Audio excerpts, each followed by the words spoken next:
Përshëndetje miq të Sportcast dhe mirë se erdhët në një tjetër emision të Sportcastit ton. Do të kemi sot një diskutim me një të ftuarin tim special, një intervistë që do të ketë nga cila do të nxjerrim disa detaje në lidhje me lojrat mesdhetare që do të jenë pas pak javësh po themi në Taranto të Italisë. Pjesëmarrjen e Kosovës aty, organizimin që është bërë nga këto, por natyrisht edhe për organizimin e lojrave mesdhetare që Prishtina do t'i bëjë në vitin 2030. Me mua sot në studio është Stavri Bello, kryetari i Komisionit Koordinues për lojrat mesdhetare në Taranto. Stavri, faleminderit shumë që ke ardhur direkt në Sportcast. Përshëndetje, kënaqësi të jem këtu me ju. Jemi në prag, po themi, të fillimit të organizimit edhe mbajtjes së lojrave mesdhetare në Taranto në Itali. Stavri, je pjesë e këtij organizimi të madh të kësaj ngjarje sportive. A jemi gati, është Italia, po themi, gati së për këtë ngjarje? Sigurisht dhe pak ditë na ndajnë nga ceremonia e hapjes së lojrave të 20-ta mesdhetare që zhvillohen në Taranto Italisë nga data 21 gusht deri në 3 shtator. Është një eveniment më i madh jo vetëm për Italinë, por për gjithë mesdheun në këtë periudhë. Dhe mbas kësaj do fillojnë të mendojmë për Prishtina 2030. Sigurisht Italia është një shtet shumë i madh, një shtet sportiv, por lojrat vërtet ka filluar, përgatitja për lojrat ka filluar me shumë vonesë, edhe për arsyet e tyre të brendshme, sepse ndrruan komitetin organizator, bën një komitet organizator të ri.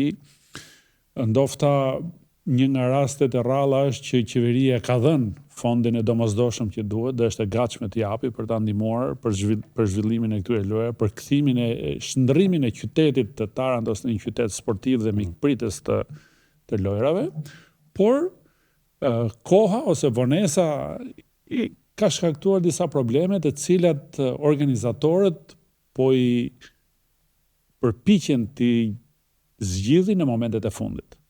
Sigurisht kjo nuk është pozitive, megjithatë unë them që eksperienca që shteti italian ka dhe komiteti organizator për organizimin e veprimtarive të mëdha sportive do t'ja dali, lojrat do të bëhen, pra kërkesa jonë gjithmonë e komitetit mesdhetar është që këto lojrat të plotësojnë dhe kriteret që ka vendosur komiteti mesdhetar. Pra, kriteri kryesor është që në shërbim të sportistët të kenë kushtet sa më të mira të qëndrimit, akomodimit dhe kushtet sa më të mira të garimit, sepse në fundit ata vinë atje për demonstruar aftësitë e tyre sportive, për të garuar me sportistë nga e gjithë zona e mesdheut dhe pretendojnë për secili të fitojë sa më shumë medalje. Pse kur kanë mbetur kaq pak ditë, Stavri, deri tek fillimi i lojrave, ka janë gjërat pa definuara, sepse sigurisht ka disa siç është stadiumi Jagovone, stadiumi ku do të zhvillohet ceremonia e hapjes, është parashikuar që në datën 1 gusht të dorëzohet. Në 1 gusht të dorëzohet për fillimin e përgatitjeve për ceremoninë e hapjes. Aty do të zhvillohet ceremonia e hapjes dhe disa ndeshje futbolli. Kishte mundësi që të mbaronte shumë më përpara. Data 1 gusht deri në datën 21 gusht është një periudhë e vogël kohe për të realizuar të gjithë parametrat që ne kërkojmë, sepse për ne do ishte idealja që të zhvillohej edhe një test event që e quajmë ne, ose një ndeshje testi për të parë se si funksionojnë gjërat.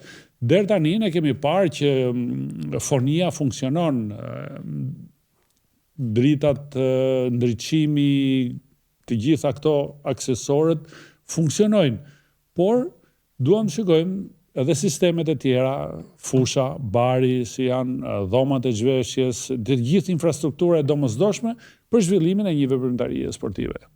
Po ashtu dhe pishina, ku do të zhvillohen aktivitetet e notit, dhe ajo është me vonesë, nuk është parashikuar akoma data e test eventit, pra se dhe atje do të bëhet një test për të parë se si funksionojnë aparaturat, kronometri, ana teknike është apo? Ana teknike, dhomat e zhveshjes, të gjithë infrastruktura rreth e rrotull pishinës, e cila është e domosdoshme për sportistët cilë do të bëjnë nxemjen, ku do të bëjnë nxemjen, ku do të zhvishen, mënyrat e kalimit nga pjesa e nxemjes në pishinën kryesore të garës, e me radhë. Gjitha këto aksesor të domosdoshëm janë me vonesë, organizatorët kanë premtuar që do t'i përfundojnë në kohë. Sigurisht dëshira jonë ishte një çik më përpara për t'i parë se si funksionojnë. Kjo kohë do të jetë e limituar për ne. A kanë ngërthyer Stavri përveç kësaj anës organizative sportive, a kanë ngërthyer kjo ngjarje edhe, po themi, në aspektin ekonomik, edhe shumë angazhim të njerëzve për Taranto 2026. Ke parë këtë angazhim edhe nga ana e qeverisë, por edhe nga ana e Komitetit Olimpik, po themi, atje të Italisë. A kanë ngërthyer edhe shumë njerëz për të angazhuar këtë punë? Padyshim që tashti, sidomos në këtë periudhë, janë mobilizuar forca shumë të mëdha, sepse në eventet të tilla madhore kërkon një angazhim jo vetëm nga komiteti organizator, po nga të gjitha strukturat qeveritare. Kemi të bëjmë me sigurinë, kemi të bëjmë me mikpritjen, kemi të bëjmë me transportin, kemi të bëjmë, pra janë gati 3.000 vullnetarë që do angazhohen për të pritur lojrat, për të shërbyer sportistëve gjatë gjithë periudhës së lojrave. Edhe një pyetje rreth kësaj në Itali, që kanë qenë edhe kësha pengesat kryesore, pse keni ardhur deri në vitin e fundit, po themi në javët e fundit, ditët e fundit, për të mos qenë gati. Çfarë ka shtyr kaq shumë? Ka qenë atje dedikimi i qeverisë? Ka munguar? Jo, dedikimi i qeverisë nuk ka munguar dhe i ka dhënë fondet e domosdoshme. Problem i vonesës kanë qenë problemet e brendshme dhe ndryshimi i komitetit organizator, ndryshimi i njerëzve, i pozicioneve. Sigurisht kanë qenë problemet e tyre të brendshme me lidhur me interesat me njërin tjetrën. Dhe kjo ka sjell vonesa në ndërtimin e infrastrukturës sportive, sepse në fillim mendoi që infrastruktura do bëhet, kemi probleme me organizimin. Tani organizimi e ka plotësuar kuadrin e vet, kanë rekrutuar, sepse ka burime njerëzore, Italia është shtet i madh, ka burime njerëzore, vinë mbas organizimit të lojrave olimpike Milano Cortina, kështu që një pjesë të stafit të kualifikuar e kanë marrë nga Milano Cortina, e kanë atje me njerëz me eksperiencë. Ngjelet problem vonesa në ndërtimin e infrastrukturës. Stavri, në sytë e tu, nëse mundesh me sqaru pak, sepse shpesh flitet që lojrat mesdhetare po bëhen gjithnjë më tepër ngjarje e rëndësishme, por ndoshta për shkak të grup moshave të reja që marrin pjesë në disa sporte, nuk flitet shumë për rëndësinë e saj. Çka janë lojrat mesdhetare sot për shtetet që i marrin, rëndësia e tyre, qoftë në imazhin, qoftë edhe në këtë mbetjen e infrastrukturës pastaj si trashëgimi? Një shtet që i merr lojrat mesdhetare është një shtet të mund që nuk ka mundësi të marrë lojrat olimpike, sepse lojrat olimpike janë shumë më të mëdha. Atëherë çfarë mund të marrë lojrat europiane ose lojrat mesdhetare? Sigurisht dhe lojrat mesdhetare kanë rëndësinë e tyre pavarësisht moshës, sepse edhe moshat e reja luftojnë për karrierën e tyre, luftojnë të ekspozohen, të fitojnë medalje dhe pse jo pastaj të përfaqësohen në lojrat olimpike. Dhe ne kemi rezultate që shumë nga pjesëmarrësit në lojrat mesdhetare janë bërë në të ardhmen kampion olimpik. Organizimi i lojrave mesdhetare, pavarësisht se përfshin vetëm 26 shtetet mesdheut, është një okazion shumë i mirë për shtetin që i merr, sepse zhvillon infrastrukturën sportive në radhë të parë. Në radhë të dytë, ekspozon shtetin në të gjithë, jo vetëm në mesdheun. Sot lojrat mesdhetare kanë lidhur kontrata me televizione që i transmetojnë në mbar botën. Sot lojrat mesdhetare, përveç mesdheut që transmetohen, kanë një efekt edhe në pjesën tjetër të kontinenteve, të cilët duhet të shikojnë nivelin se ku janë vendet e mesdheut. Për vendin organizator është zhvillimi i burimeve njerëzore, sepse fiton një eksperiencë në organizimin e eventeve të mëdha. Ato që organizojnë lojrat mesdhetare në veprimtarinë mbas lojrave janë organizatorë të kampionateve europiane ose të kampionateve të Afrikës. Bëhet fjalë për shembull lojrat e kaluara u zhvilluan në Oran të Algjerisë. Po Orani është kthyer në një qendër të eventeve afrikane. Kështu që ka një dimension shumë të madh organizimi i lojrave mesdhetare. Në këto lojra, Kosova do të përfaqësohet me një delegacion të madh, Stavri, do të ketë një numër të madh sportesh edhe ekipore edhe individuale. Do të ketë një përkushtim të madh ndoshta për të kërkuar rezultate. Sa është e rëndësishme spari për Kosovën në aspektin sportiv që të paraqitemi në Taranto me këtë numër të madh sporteve? Së pari njëherë, gjëja më e madhe për Kosovën dhe jo vetëm është që ka fituar të drejtën të organizojë lojrat mesdhetare 2030. Kjo është në historikun e sportit shqiptar, kosovar, do të them, është fitoria më e madhe që është një shans që të ekspozohet, jo vetëm sporti, po të ekspozohet Kosova komplet, me aftësitë e mikpritjes, me aftësitë sportive, ka goxha rezultate pozitive. Sigurisht ngelet infrastruktura, që mendoj është në kohë, 4 vjet edhe janë edhe s'janë, por që nuk duhet humbur më. Qa është humbur, ka kaluar, nuk duhet humbur, sepse çdo humbje kohe sjell rritje të kostove të ndërtimit, sjell nxitim në përcaktimin e kompanive ndërtuese, ndërkohë që kur ke kohë, ke mundësi të përzgjedhësh kompaninë më të mirë, ke mundësi të bësh infrastrukturë më moderne. Shansi, mendoj unë, për Prishtina 2030 është që kjo infrastrukturë sportive do t'i shërbej brezave me radhë. Kjo mund të shkoj 50-60 vjet. Marrim rastin për shembull Stadiumi Olimpik i Romës është që kur janë organizuar lojrat olimpike në Rom 1960. Pra ka një kohë shumë të gjatë dhe kjo ndërtimi i kësaj infrastrukture është me efekt për brezat që vinë, të cilët do ta gëzojnë dhe prandaj duhet bërë sa më moderne, jetë fjala e fundit e teknologjisë së ndërtimit të kësaj infrastrukture sportive. A ke parë, Stavri, me qenë se hinim këtë temë, ndoshta para se me ardhe tek pika, a ke parë që Kosova po hecen në këtë drejtim, edhe a flitet në Komisionin Ndërkombëtar Lojra Mesdhetare për prioritetet që i ka bërë Kosova në këtë drejtim, për hapat që ka bërë? Patjetër, në çdo mbledhje diskutohet, siç diskutohet progresi që ka bërë Taranto. Në çdo mbledhje diskutohet dhe progresi për lojrat e ardhshme që janë Prishtina 2030. Unë do të them që është bërë një punë shumë e mirë dhe padyshim me një diplomat si Ismet Krasniqi dhe një profesionist si sekretari i përgjithshëm Besim Aliti, sigurisht që Kosova ka shanset që të përfaqësohet në niveli më të lartë. Nga informacionet që kam unë kanë zgjedhur një ekspert të huaj për të bërë planin strategjik, për të vendosur pikat mbi i, se çfarë i duhet, si duhet, cila do të jetë ecuria. Pra, deri tani ecuria është mjaft e mirë, por që duhet konkretizuar me veprime konkrete. Ndofta apeli është që të gjithë së bashku, të gjithë institucionet të mobilizohen, sepse këtu nuk bëhet fjalë vetëm për lojrat. Këtu bëhet fjalë për një veprimtari e cila i shërben imazhit, i shërben kualifikimit të burimeve njerëzore, i shërben të ardhmes rinisë së Kosovës, se jo dhe të Shqipërisë, me radhë. Kështu që është një veprimtari që kërkon një mobilizim të gjithë institucioneve, të gjithë të bëjnë diçka, të vënë një tull, kur i themi ne, për suksesin e lojrave mesdhetare Prishtina 2030. A jemi në kohë, folëm paraprakisht Stavri, por me atë sa sheh nga përvoja që kemi organizimin në Itali, a është Kosova në kohë, apo humbet, apo rrezikon diçka? Sigurisht do të thoshe që është në kohë, por nuk duhet humbur më. Pra, nuk mund të them që duhet flem sepse ka kohë. 4 vjet nuk janë asgjë, 4 vjet ikin shumë shpejt. Pra, është koha tashi e cila nuk duhet humbur. Duhet, sa më shpejt, filloj investimin në infrastrukturën sportive. Nëse komiteti organizator është i formuar me specialistë të gjithë, pra janë krijuar strukturat e nevojshme, tashi ngelet në praktik të filloj veprimtaria konkrete. Kur pyeta për qeverinë në Itali që ka ofruar mbështetjen, këto Stavri duket se këto zgjedhjet, besoj jeni në uri, ky cikli i zgjedhjeve ana politike jo stabile, po duket se po e pengon për shkak se komiteti organizativ tashmë udhëhiqet edhe nga kryeministri në detyrë Albin Kurti, ndërkohë që nuk kemi institucione stabile.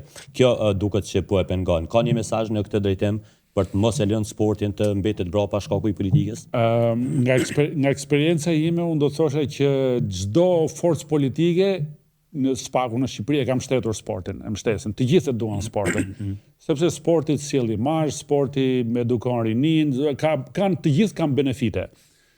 Në këtë aspekt, mesazhi do ishte që ta lënë politikën më njanë dhe të bashkohen të gjithë për hir të sportit. Edhe një pyetje tjetër, në Taranto 2006 do të jetë edhe asambleja apo e Komitetit Ndërkombëtar të Lojrave Mesdhetare.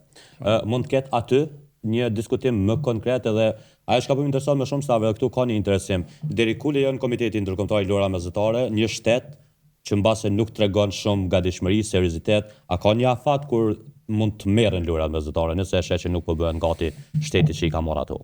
Sigurisht, komiteti mesdhetar çdo mbledhje të tij diskuton ose mirëpret raportet e progresit të çdo komiteti organizator të lojrave të ardhshme. Në këtë rast, nëse nuk do të jenë të kënaqur me ecurinë, me përgatitjet, sigurisht ata do fillojnë të mendojnë në anën tjetër, po që askush nuk do ta dëshirojë këtë, sepse sigurisht do bëjmë ç'është e mundur, është një shans që nuk të vjen gjithmonë. Prandaj duhet që t'i tregojmë të gjithë mes dheu dhe jo vetëm që ne jemi në gjendje të bëjmë lojra shumë të mira dhe shumë më të mira se të kaluarat, për faktin se unë do të thosha keni qendrën e akomodimit të rinis ku në një farë mënyrë e keni të zgjidhur akomodimin, ajo kërkon përmirësimin, reinvestim e me radhë, po në ndryshim nga Taranto për shembull që do të akomodohen në traged, të cilët nuk lënë në një gjurmë të madhe në qytet. Ndërsa këtu gjurma do jetë që konviktet e universitare, për shembull, qendra universitare do të riparohet komplet. Dhe kjo do të përdoret nga rinia në të ardhmen që do shkojnë në universitet, do të ketë një qendër akomodimi ultramoderne. Kjo do të shërbejë dhe akomodimit të sportistëve gjatë lojrave. Pra ka shumë benefite në aspektin e të ardhmes investimi për këto lojra. Edhe është pjesëmarrja e Kosovës atje do shërbej për ta parë këtë mënyrë se si është organizuar Italia. Çfarë mund t'i rekomandoje Komitetit Olimpik edhe shtetit tonë? Për shembull në Itali, çfarë është bërë ndonjë vendim për qoftë e përmendë akomodimin? Çfarë mund të marrë Kosova si shembull nga organizimi në Itali, ndoshta për bërëzidhe më të shpejta? Sigurisht këto lojra janë një okazion shumë i mirë, një rast shumë i mirë për Kosovën për të sjellë dhe me nga informacionet ju e thatë dhe ne dim që do të ketë një delegacion shumë të madh për të përfituar nga eksperienca dhe për të mësuar nga gabimet që ata kanë bërë. Pra është një rast dhe një mundësi shumë e mirë që komiteti organizator dhe të gjithë ata që ndihmojnë që janë pjesë e organizimit të lojrave Prishtina 2030 të shikojnë nga afër se çfarë ndodh, si zhvillohen, në mënyrë që në 2030 të kenë mundësi mos të përsërisin gabimet që ndodhin tash dhe pse jo t'i bëjnë akoma shumë më mirë. Për shembull, çfarë ka bërë në Itali, ata thënë qoftë për akomodimin, diçka që është dashur të ndërtoj, po them edhe në aspektin e sallave, palestrave sportive. Ka bërë zgjidhje, po mendoj ad hoc kështu, ndoshta ndonjë kamuflim ndonjë salle, riparim, sikur ne që kemi rastin e qendrës së studentëve, ka pasur këto vendime të tilla që është dashur. Në infrastrukturë sportive ka bërë rinovim, për shembull stadiumi i futbollit është rinovim, pishina është komplet e re. Po mjaft objekte të tjera sportive janë riparuar, janë bërë të re, janë ndërtuar.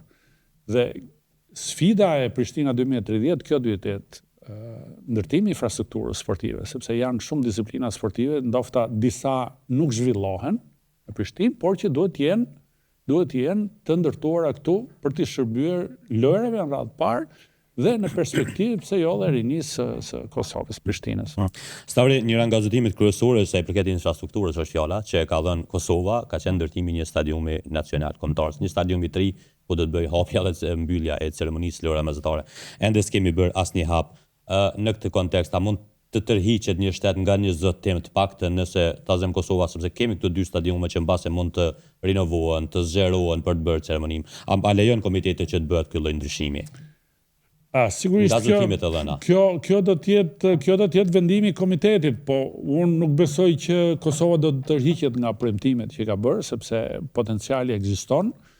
Fatmirësisht koha ekziston, por që vjen duke u ngushtuar. Sigurisht në 4 vjet mund të ndërtohet, ekziston mundësia për të ndërtuar një stadium të ri. Kjo do të varet nga angazhimi i të gjithë institucioneve për të përmbushur kërkesat dhe premtimet që ata kanë bërë. Në Taranto a mund të pak detaje si do të jetë ceremonia hapse, Stavri? Ceremonia e hapjes sigurisht atje na e kanë prezantuar, e kanë ruajtur, e ruajnë deri diku, e ruajnë çik atë. Po, për ta shpalosur ditën. Po kanë të ftuar këngëtar më të dëgjuar nga rajoni i tyre, Taranto, nga Puglia, le ta themi nga gjithë.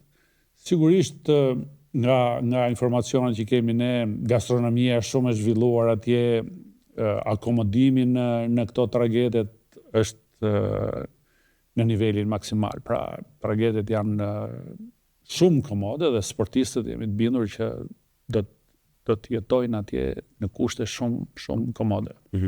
A pret nga delegacioni i Kosovës, nga Kosova në këtë, sepse do të flasim pak edhe për Shqipërinë, me që edhe nga Shqipëria, nga Kosova rezultate të mira në aspektin sportiv, nga ajo që ke parë si zhvillim i sportit. Këtë e ka demonstruar me kohë Kosova që në rezultatet sportive ka goxha progres në një periudhë shumë të shkurtër që nga çlirimi këtej.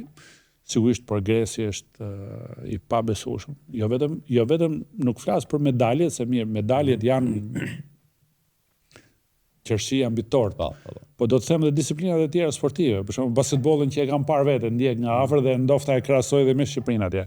Ka marrë pjesë në Kupat e Evropës, ka arritur goxha rezultate. Apo disiplinat tjera sportive individuale, sigurisht që ka një ecuri.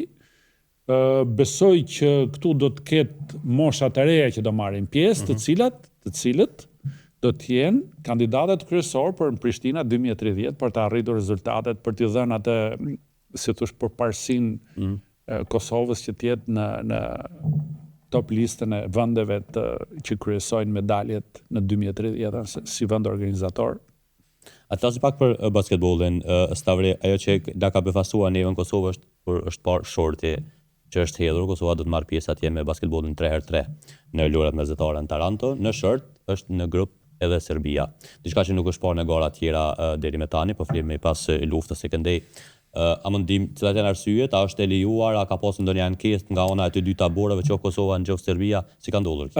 Shiko, basketbolli këtë radhë thye një rekord që ka 18 nga 26 antarë që janë të komitetit mesdhetar. 18 komitete olimpike janë regjistruar për të marrë pjesë në.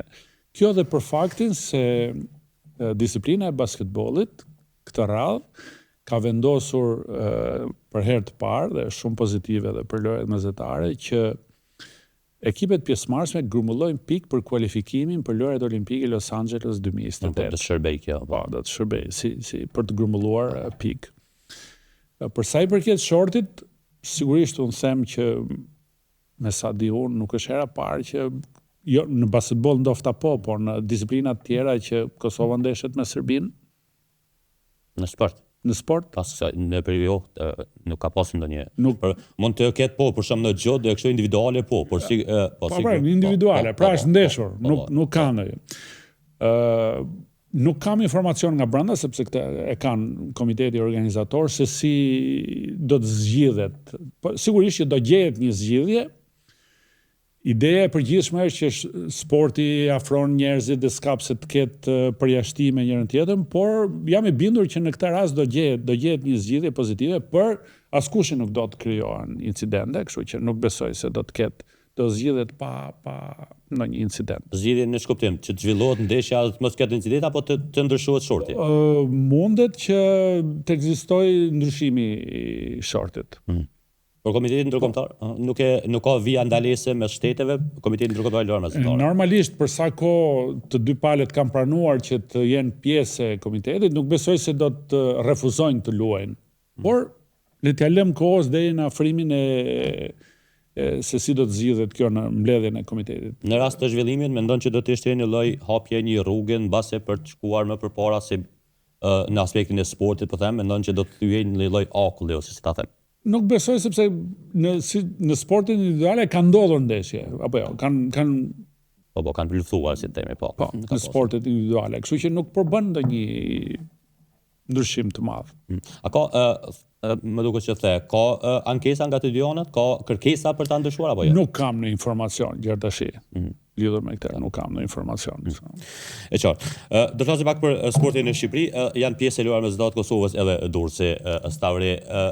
Ka qenë kjo arsyeja kryesore pse Kosovës ju ka mundësuar spari që t'i merr lojrat mesdhetare, sepse nevojitet një dalje, po themi, në det për të zhvilluar garat në not atje. Edhe si po mendon që po shkojnë përgatitjet, i ke vizituar atje? Po përgatiten edhe ata në këtë pjesë? Padyshim që bashkëpunimi është gjëja më e mirë dhe sigurisht do përfaqësohen dhe me sportet e ujit, të cilët do të organizohen në Durrës.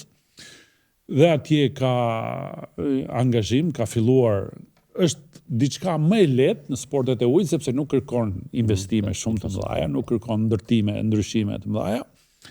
Kërkon më shumë aspektin teknik të cilin ne nuk e kemi sepse nuk ekziston një federat rowing e kanotazhit në Shqipëri, kështu që do duhet, po ajo kapet lehtë edhe me ekspertizë nga jashtë për të rregulluar aspektet teknike të zhvillimit të garave të sportit të ujit. Në aspektin e imazhit, do të flasim pak sa do të ishte çfarë mesazhe do të çonim në rast të një organizimi të suksesshëm të Kosovës për lojrat mesdhetare Stavri. Që do të shihej në sytë të huajve, po themi, në sytë ndërkombëtar.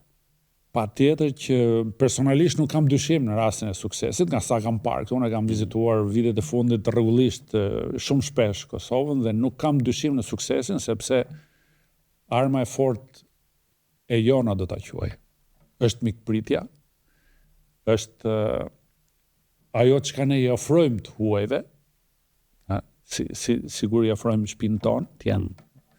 Dhe kjo është diçka që do ta ekspozoj Kosovën në sytë të huajve në më të mirën e vetë mundshme, nëse do t'i afrojmë atyre edhe infrastrukturë moderne, që mundësitë ekzistojnë, akomodimi padyshim në qendrën universitare, edhe tashti që po vija makinë e pashtë, është një zonë me jeshillik, e rrethuar, në një zonë shumë e mirë, pra i plotëson kushtet më të mira të një fshati mesdhetar.